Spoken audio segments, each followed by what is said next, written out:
That's right, Koshy. Sadly, there is no chance that our lockdown will end as it was originally planned for this Thursday. So now it's really a question of which restrictions could gradually be eased before we reach the 70% vaccination mark. Some key ministers here believe that a new shorter-term goal for relaxing rules should be 50%. We're still quite a long way off that at just under 34, but we have had record numbers of jabs in the past week or so.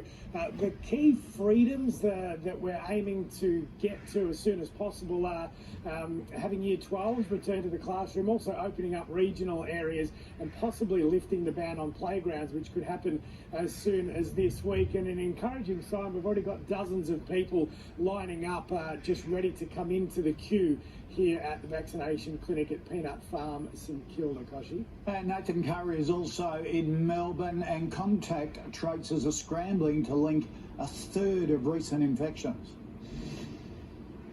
They are, Koshy. Extremely frustrating. We're now weeks into this lockdown and still we have so many unlinked cases. They seem to be just popping up all over town, so we really do need another big day of testing here in Melbourne. It's the same for Shepparton. Another big day of testing is needed up there. It is still the state's most out of control outbreak. Authorities are struggling to contain it. Now further north up on the border in Echuca, there is an aged care home that last night was listed as a Tier 1 exposure site, so that's really concerning news for the people up there. Meanwhile, Olympic boxer Harry Garside has apologised and taken himself to police after admitting that he had 10 friends over for a gathering at the weekend, and now we have a 5th jockey that has been fined over that illegal Airbnb party. Koshy?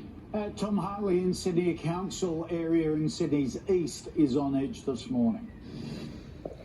Yeah, Koshy, lots of cases now linked to that super spreader event, that illegal house party that was hosted here in Maroubra a couple of weekends ago, with the virus now spreading like wildfire in this part of the world. And that's why people in this local government area, that's Randwick, aged 16 to 49, will now be given priority access to the Pfizer jab. Same goes for people in Camden and those 12 other local government areas of concern in Sydney's west and southwest. And that comes as New South Wales recorded 1,218 cases in the past 24 hours.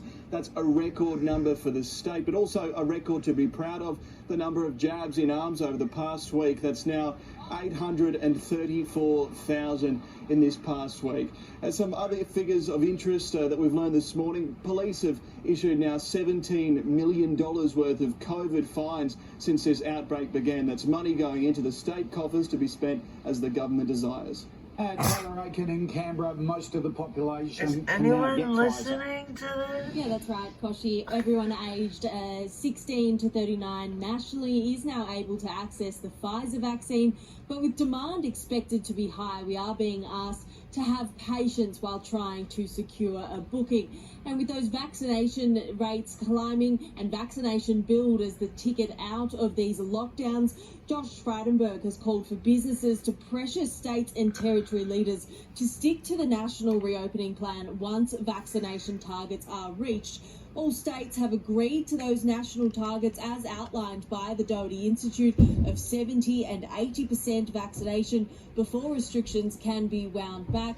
But WA Premier Mark McGowan has begun walking back from that commitment. He says that opening up and potentially hundreds of deaths to him just doesn't make sense. And Treasurer Josh Frydenberg will be live on Sunrise very shortly. Stop it.